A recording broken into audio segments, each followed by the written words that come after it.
Good morning, police emergency. How may I assist you?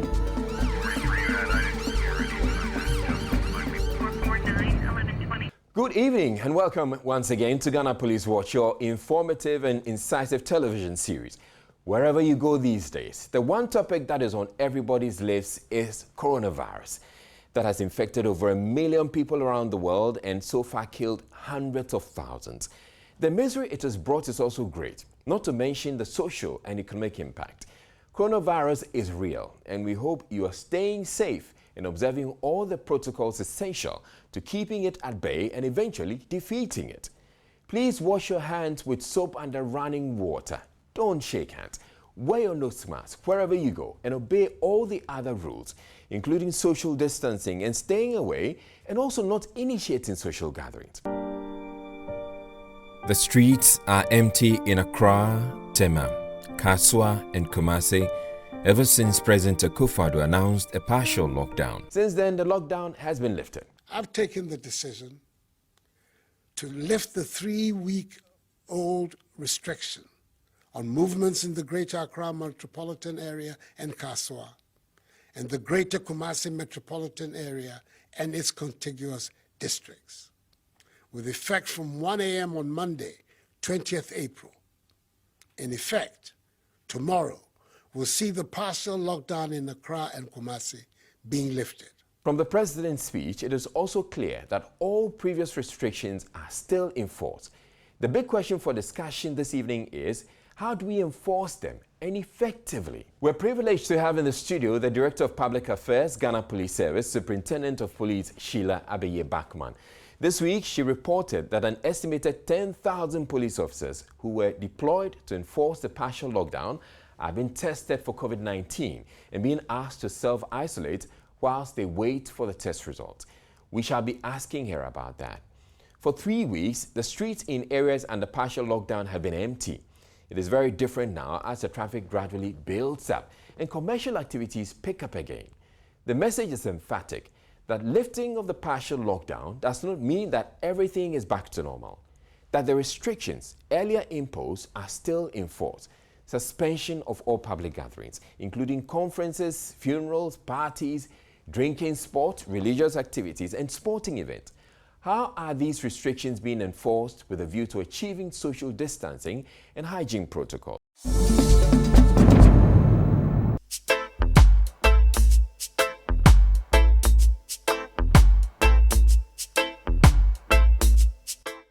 Make robbery and theft unattractive. Help stop the robbers and thieves. They come only to steal and deprive you of your valuable property. Did you know that your stolen items are sold cheaply to unsuspecting buyers? Do not make your home or workplace an easy target for robbers and thieves. Protect your property. Secure your electronic gadgets such as TV sets, ghetto blasters, laptop computers, mobile phones, and other valuables by marking them. Permanently mark your items with your name or a unique symbol. This will serve as a disincentive to thieves. Take pictures of your items and write down their serial and model numbers, as well as keep purchase receipts of your property. Also know the special ID number on your mobile phone, tablet or iPad, and remember to inscribe a unique mark on your items. Your ID marks, photographs, receipts, model and serial numbers, and special ID numbers of your mobile devices will help the police to retrieve your items in case they are stolen. Fit your doors with quality locks and secure your windows. Install CCTV cameras if you can afford them and make sure they are working properly. It helps the police to arrest thieves. Know your neighbors and develop a good rapport with them so that you can assist one another in the event of a robbery attack. Do not resist or fight back when robbers demand for your money or other valuables. You may be harmed or killed if you resist. In the event of a robbery, do not touch things around before you call the police. Thieves always leave clues at the scene. This may help in tracing them. Call the police emergency lines on 191 toll-free on all networks and 18555. Making or sharing fake videos or news is a crime punishable under Ghanaian law. Section 76 of the Electronic Communications Act 2008, Act 775 says, a person who by means of electronic communications knowingly sends a communication which is false or misleading and likely to prejudice the efficiency of life, safety, service, or to endanger the safety of any person commits an offense. On summary conviction, the offender is liable to a fine of not more than 36,000 cedis or a term of imprisonment of not more than 5 years or both. A person is taken to know that a communication is fake or misleading if that person did not take reasonable steps to find out whether the communication was false, misleading, reckless, or fraudulent. Please be reminded of this law before you post or share fake news on WhatsApp, Facebook, Instagram, and all other electronic media platforms, as you may be held personally liable for the message you post, forward, or share. Making or sharing fake videos is a crime punishable under Ghanaian law. This message is brought to you by the Operation COVID Safety Committee, Ministry of National Security, Ministry of Health, Ministry of Information, Ghana Health Service, Ghana Broadcasting Corporation, Security Governance Initiative Secretariat, Ghana Police Service, Ghana Armed Forces, CSDS Africa, and Food and Drugs Authority. We're privileged, as I indicated, to have Sheila Beye Bachman, Superintendent of Police.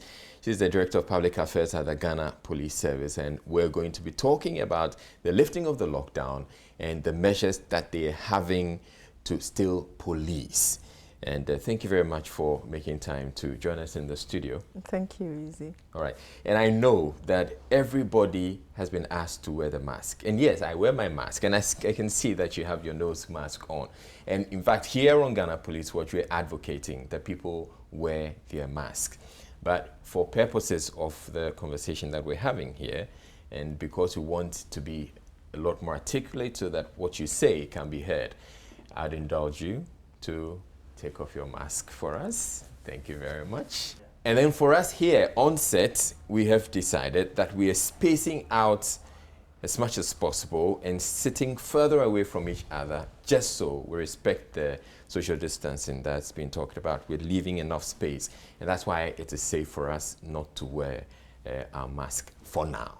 All right, so let's get on with the conversation. All right. The president has lifted the partial lockdown, but it doesn't mean that we can just go about our business as usual. First of all, I'd like us to have a conversation, or you tell us what it has been like for the 3 weeks that your officers have had to enforce the lockdown.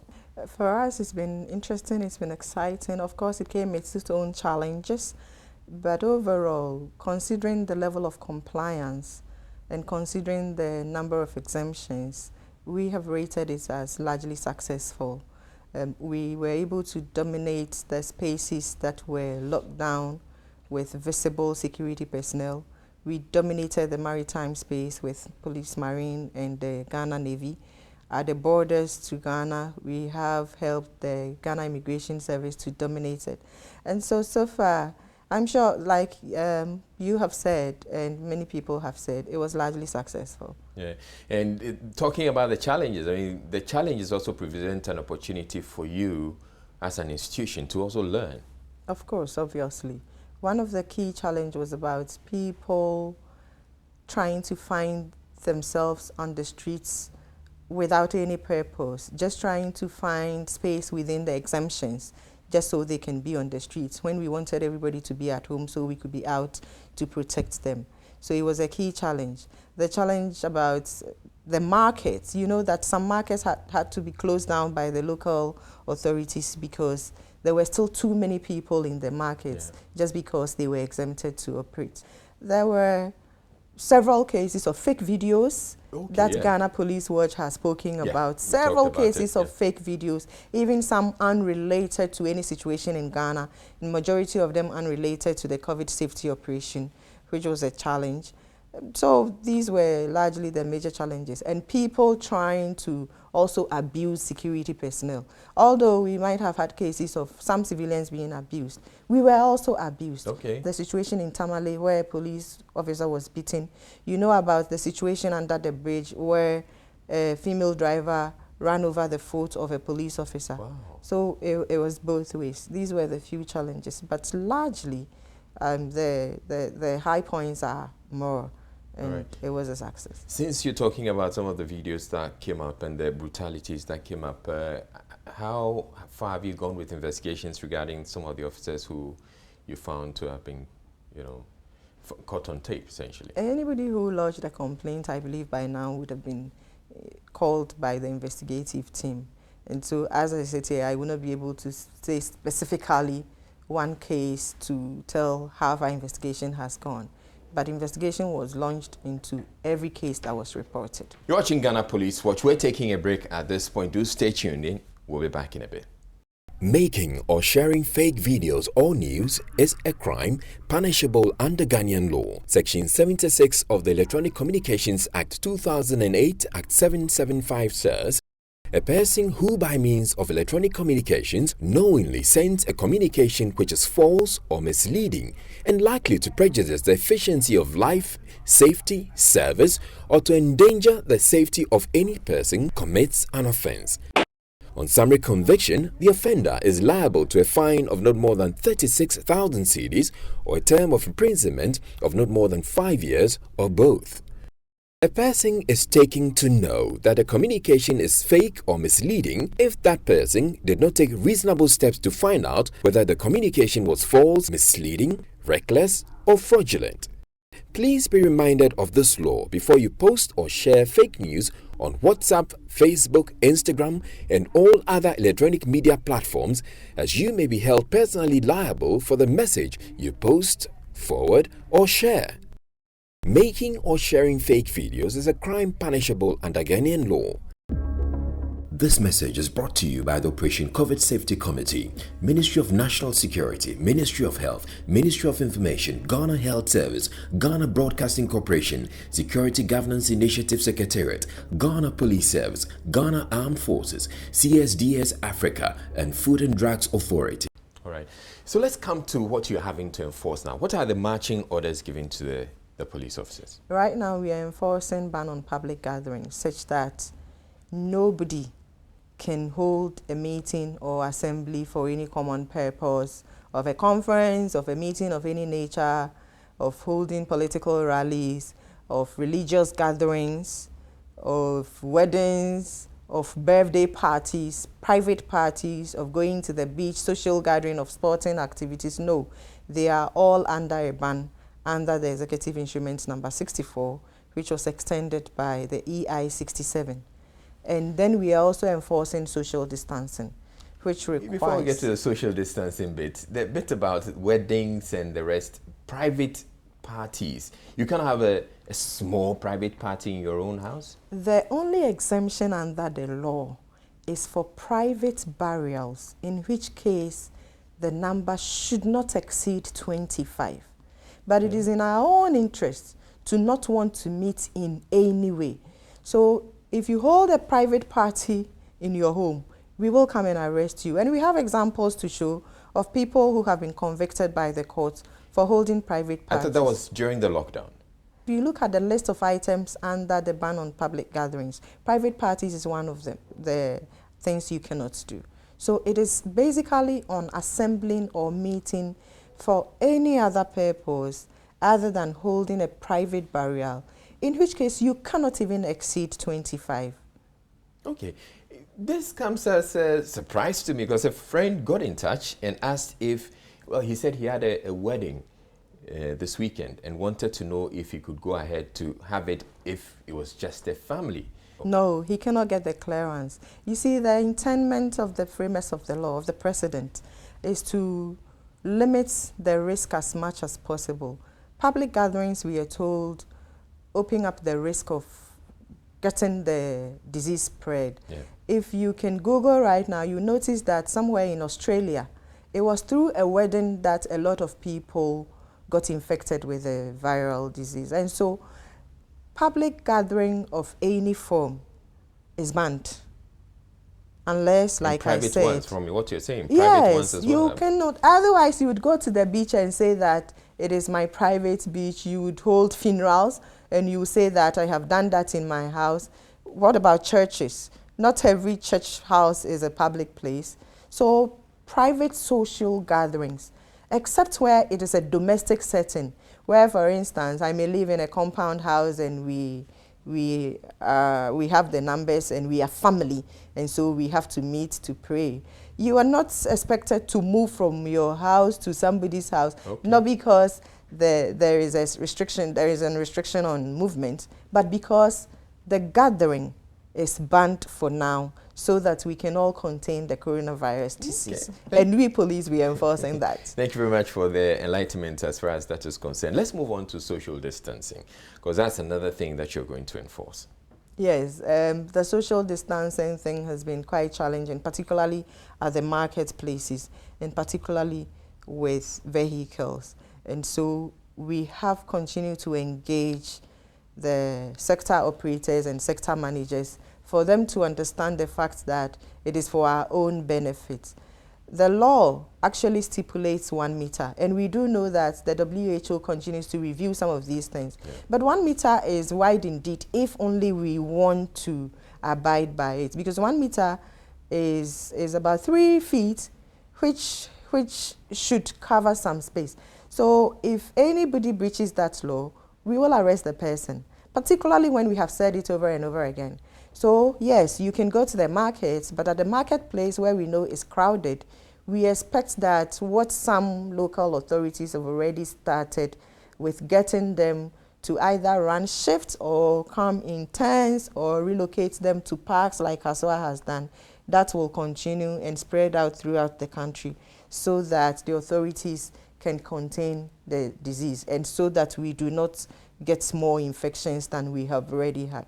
So social distancing is a challenge, but we must all try to encourage each other, particularly those of us who have the opportunity of using the media, to let people know that it is for our own benefit to keep a physical distance apart from other people so that we do not contract the disease. And if so we have it, we do not spread it. You talk about social distancing and challenge, it being a challenge, and I can actually foresee the challenge. If I'm in a market, I enter a market and somebody is coming that close to me, what do I do? And who is going to be arrested? Anybody who breaches it can be arrested. So it could be the seller, it could be the buyer. But we must be conscious as individuals to try to create enough space between us, such that if I have gone to the market as a seller, I would stand quite far up from the buyer. And if somebody comes close to me, I would move. Because if I don't, I'll be putting myself in a risk. And so they are at a risk. It has been said many times that we're not in normal times. And indeed, you encounter people. There's instances where I have people approach me. They probably are coming to hand something over to me, and then I tell them, keep your distance. And it's odd because we're not used to it. But we must be used to it now that we have this, I like to say, ubiquitous coronavirus disease. We cannot see it. That's what the experts have advised. So we should try to maintain the necessary social distance. Thankfully, one of the things that can help is the wearing of the mask before we step out. So we expect that everybody would also listen and wear the mask before we step out of our homes. It should help. And we can't, say enough about the importance or why it's so important to wear the mask. We had the conversation in the last Ghana Police Watch show, and I think we need to just reiterate it. When you wear the mask, if everybody wears the mask, then we limit the amount of infections or aerosols or droplets that will come out of our mouths and to infect other people. So if both of us are wearing, we limit the infection rate or the possibility of infections. So let's take note of that and let's just comply. It's not one of the things that the police can enforce, though. As of now, no, but who knows? It may be written in a law and we will have to enforce it. And in the police circles, for instance, at the police headquarters, you cannot come there without wearing a mask. Okay. Yeah, you have to go back and find your mask before you come. In any case, meetings have been banned, so we do not expect traffic as it would have been in normal times. Yeah. And we do know that some local government authorities have also taken the initiative to make bylaws out of it. In Ashanti region, for instance, the RESEC met, I think, on Monday and decided that you could not go out without, exactly. So it will come to a time when we may have to enforce it, and we will do just that. All right. So we've talked about social distancing and we've talked about public gatherings being banned. What are the other things that you're Closure of schools. Schools have been closed, and we do not expect anybody to try to, because meetings have been banned anyway. Yes. So we are also monitoring that closely, and anybody who does that will be arrested. Our borders have been closed. We are supporting the Ghana Immigration Service, the Port Health Authority. Like I said, we are at the maritime space, helping together with the Ghana Navy to stop anybody who may want to come to Ghana through our seas. So all these are being enforced. I can imagine the bit about, you know, stopping people from coming into the country through the various border posts. Well, not so much about the border posts, but the unofficial routes. Exactly. And even, you know, we have a wide beach, and people could come on. How are you able to, or together with the Navy, able to enforce that? We patrol. We keep patrolling our borders and all unapproved routes, and even places where we do know that there are barriers and barricades such that people cannot easily penetrate. So as we patrol the land borders, we patrol the seas, and we have devices that can also help you to watch from afar. Those are the ways we are employing to ensure that no intruders come in. And have you had any particular challenges having to deal with these? Because I can imagine, again, for a place like the beach, we have fishermen who may have gone to other countries. And recently there was a report like that. They've been to other countries and they're coming back. How are you able to differentiate between fishermen who are actually coming back and people who are trying to smuggle themselves into the jurisdiction? It's our job. What it is that anybody who comes in, we take you, as in we take you by way of arrest, and then we investigate to know whether you are a Ghanaian who went to do your genuine job, or you are somebody trying to come in to infiltrate. Exactly, to infiltrate. So in the case of the fishermen that you spoke about, the king of the fishermen, I don't know how we call him, or the chairman of the fishermen, came up and identified them. All right. And then the health authorities advised on what they should do and all. It's a multi-sectoral thing. We are not doing this as a police service alone, because after all, what we are enforcing is to enable the health sector to be able to manage the situation, which is a health problem. And so together with all other people, if you come in, if you live through the sea, for instance, but we do know that fisher folk, they don't really go far deep into the sea. They still stay within the maritime zones of the country, and we are able to monitor through our patrols and whatever monitoring devices. Except there are some of them that go quite long distances, because they go very far, and sometimes they're out there for maybe a couple of days. But whoever you are, because of the engagement we have had with these groups and their leaders, they also help with the monitoring. You know, enforcement cannot be done just by the police without the civilian populace. And so we are supported by civilian populace. That's why we keep asking people to give the necessary information.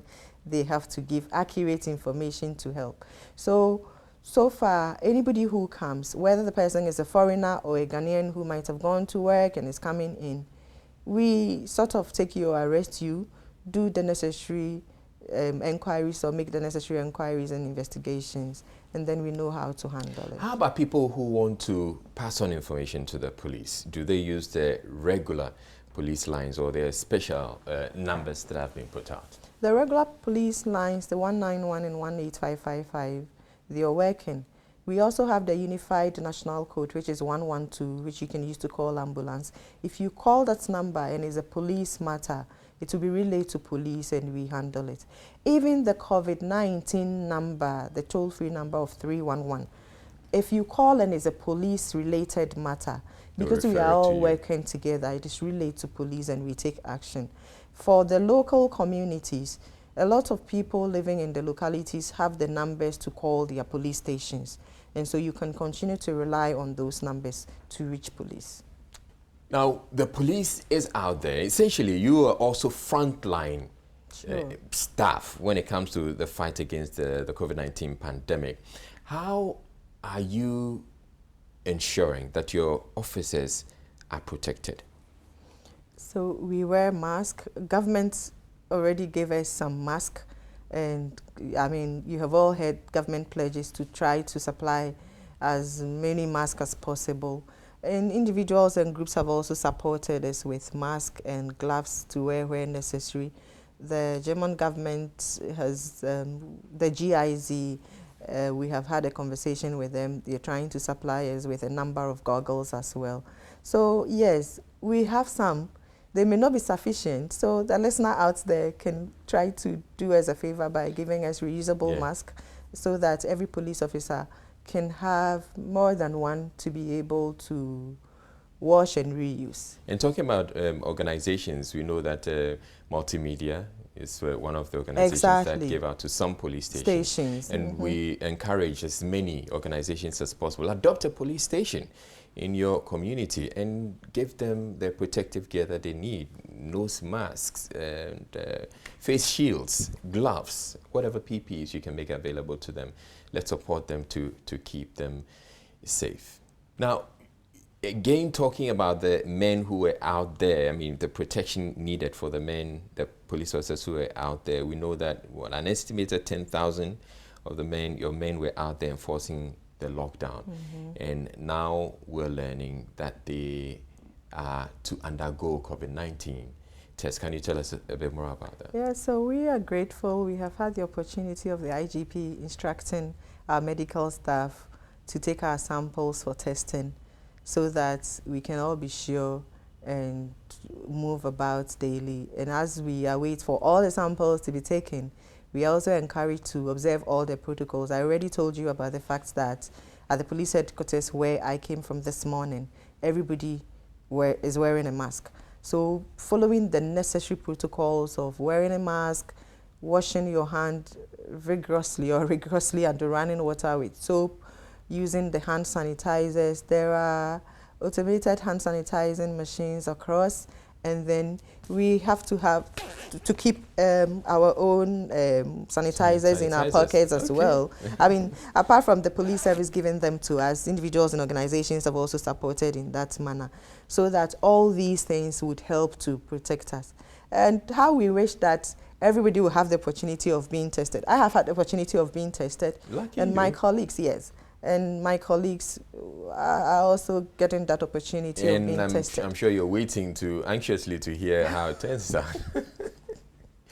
But while, you know, another challenge that we're having to deal with, and I don't know if the police is having to deal with that, but immediately word goes out there that you are presumed to have COVID-19, or you may have. It starts this stigma thing. Exactly, and I wonder why people want to stigmatize even those who have tested positive, because this is a disease that we are told by the experts that it can take over a greater percentage of the world's population. So why would you want to stigmatize a friend or a family member who was not lucky to be tested positive? I think we should stop the stigma, and how I wish that everybody will talk about that as we also talk about following the hygienic protocols. Because we know, we have seen the recovery rate, even in Ghana, as of now, the number of people who are dead are not up to 10. No. Yes, and people are recovering. Yeah, 120 recoveries exactly. plus. So the likelihood of people recovering is high, except that we do not want to spread it. We do not wish that anybody will even be tested positive. But we shouldn't stigmatize. The fact that even if anybody tested positive, the person is treated and managed is good enough news. So for people who have the opportunity to test, we should see it as an opportunity. And as much as possible, encourage everybody to test if the resources are available to test all of us. Yeah. Stigmatization, no. You see, I like the fact that you talk about people who actually have COVID and are being treated, and the fact that we shouldn't stigmatize them.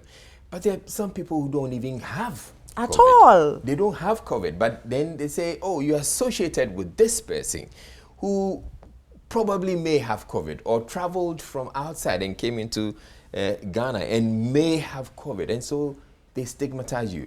Please send a message out there to those people as well. Okay, so people of Ghana, you know that even people who have been tested positive and were lucky to get the necessary treatment have told all of us about how the disease is and the fact that it is something that you can go through, it is something that I can go through. If that is so, why do we have to label a person who even tests positive? It is an opportunity for you to get tested so that you get to know your status and take all the necessary measures not to get infected or to spread it. But there is no reason why we have to label a person for having tested positive or even having been exposed to an environment where the person may get infected. Let's stop the stigmatization. Indeed, let's stop the stigmatization. And the president had to also talk about stigmatization and the fact that we shouldn't stigmatize people. There's no point in stigmatizing people. The danger with stigmatizing people is that you get people who probably may have the disease to stay away rather than coming forward and getting tested. And if they have the disease and they stay and mingle with everybody else, the rest of the population, they tend to infect people. So rather than stigmatize them and get them to shy away, we should encourage them to come up. And there's a difference between trying to stay safe, which everybody else has to do. Just observe the social distancing protocols. Wash your hands with soap under running water. Use your hand sanitizers and don't go out when it's not necessary. Avoid gatherings. So do all that, but don't stigmatize people just because you think that they may have COVID-19 or you suspect that they may have COVID-19. All right, so having talked about stigmatization and the need for people to start stigmatizing, let's look at the traffic situation. After the partial lockdown was lifted, we can see that gradually the traffic is building up, which means that your work is going to be a bit more. Or do you anticipate that because of the ban on social gatherings and events, the amount of traffic we're seeing now is going to stay the same? Because people are allowed to move, but people are not allowed to gather or meet. You know, we are seeing less traffic now than we saw prior to the imposition on the restrictions. Yeah. And then during the lockdown periods, in the lockdown areas, we saw less traffic. But now we are not enforcing restriction on movement. That's why we have, but we still have our motor traffic and transport personnel, the MTTD personnel on the road. We do have uniform personnel doing their patrolling, and so we manage traffic. But the social distancing, you know, Doc was talking about the fact that you see motorbikes without pillion riders. They are not supposed to carry pillion riders. All right. Yes, you cannot carry a pillion rider on a motorbike because you need... So the Okadas can't operate now? No, not at all. In fact, and indeed, we know that operating a motor vehicle, a motorbike for commercial purposes is illegal anyway. But even your private motorbike, the social distancing rule requires that you cannot carry a pillion rider. Not even if you have your brother? No, it is in your own interest. It is in your own interest not to do that. Because you see, you can have the disease, but you may be asymptomatic. Or your brother can have the disease, but he may be asymptomatic. So it is not just advice, but it is the law that you do not meet in such a way that you are together you need to maintain the social distancing. And that space cannot be maintained on a motorbike or a bicycle, for instance. So that's why you're seeing motorbikes without pillion riders, and if we see them, we arrest them. By what you're saying, essentially, it's in your own interest to avoid your girlfriend. That is a social matter, but I'm sure those of us who are married, how do we live? We are not in normal times for us to be behaving normally. And that is why we have the mandate to enforce the things that have been placed under the law. So it depends on the two of you. We have said that we do not arrest people in domestic settings, but where it is not in domestic setting, where you have invited people to gather, that way we will not only arrest the organizers, but every person who takes part in the gathering is liable, and the person will be arrested. The other issue that I see as being a challenge for you will be enforcement of social distancing in the cells at the police stations, because already we know that there's an issue of overcrowding in cells. How are you managing that? So, you know, before the imposition on restrictions, the Police Management Board made contingency plan for the cells. And one of the instructions we have had to carry out was to grant, as much as possible, take all necessary legal processes to grant bail to people who commit offenses of misdemeanor, and for those who commit serious offenses or serious crimes, who must be kept in jail to appear before court for the court to decide what we do to them. You screen them by finding out about their background and the possibility of whether they have come into contact with an infected person or not. As much as possible, we are not supposed to keep large numbers of people in cell. So even where we have arrested large numbers, like you mentioned the wedding at Obuasi, we didn't have to keep them in the cell. But commanders also do call the nearest police station where they think that keeping the numbers in one cell will be problematic. They do call the nearest police station so that they can have the suspects taken to the cells of the nearest police station. And we keep disinfecting the cells as well. This is also an area that people can help with disinfectants and all, so that we can do it more regularly as we want to do it. Now, how does a police officer or police officers who have been asked to go and enforce an arrest or arrest some people, how do they approach in this COVID-19 era? It depends. Knowing that you may be dealing with people who have COVID-19. So we have to take it on case-by-case basis, every case and how it is handled. We work with health partners, particularly in our localities. So often you may have the health authority going with you. Let me give a clear example. In the case of the 2 Nigerians who were put at a facility of the police in Accra, they weren't touched by a police officer. They were attended to by health officials. Okay. So we work hand in hand. But under every circumstance that police officers had to touch people who later tested positive, you know that they had been sorted out by the management and then they have turned out all right. All right. So there are procedures to follow depending on case-by-case basis. So in some instances, they probably would have to go, you know, in PPEs. Because there was this instance at Gan East, the treatment center, where some people who had been brought there, who were COVID-19 patients, were trying to cause some commotion and deciding that they were not going to stay there. How would the police respond to a situation like this? They were still handled by the health officials, but we had to be present to keep security.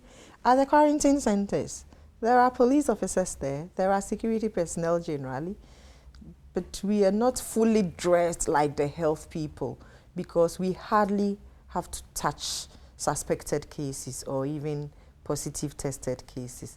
So depending on what case it is, but like I said, if you are exposed in any way, the health officials advise on what to do to manage the situation.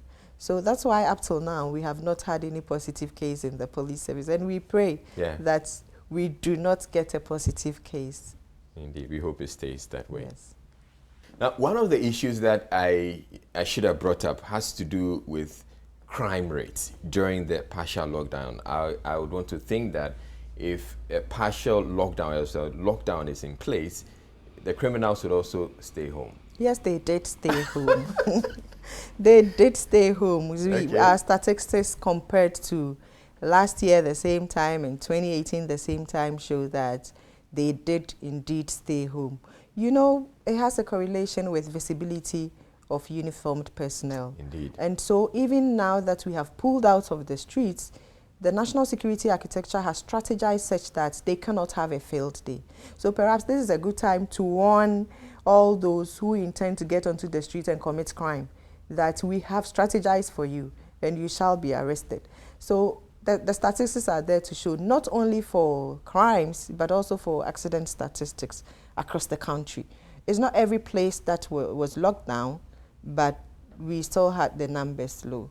Yeah. And we are hoping that it will continue. You're watching Ghana Police Watch. We're taking a break at this point. Do stay tuned in. We'll be back in a bit.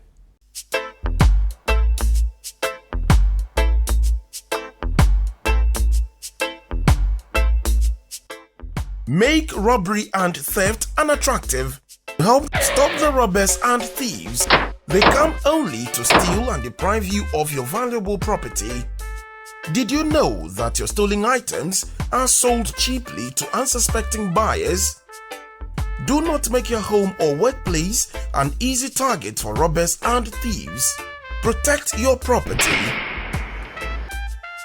Secure your electronic gadgets such as TV sets, ghetto blasters, laptop computers, mobile phones, and other valuables by marking them. Permanently mark your items with your name or a unique symbol. This will serve as a disincentive to thieves. Take pictures of your items and write down their serial and model numbers, as well as keep purchase receipts of your property. Also know the special ID number on your mobile phone, tablet or iPad, and remember to inscribe a unique mark on your items. Your ID marks, photographs, receipts, model and serial numbers, and special ID numbers of your mobile devices will help the police to retrieve your items in case they are stolen. Fit your doors with quality locks and secure your windows. Install CCTV cameras if you can afford them and make sure they are working properly. It helps the police to arrest thieves. Know your neighbors and develop a good rapport with them so that you can assist one another in the event of a robbery attack.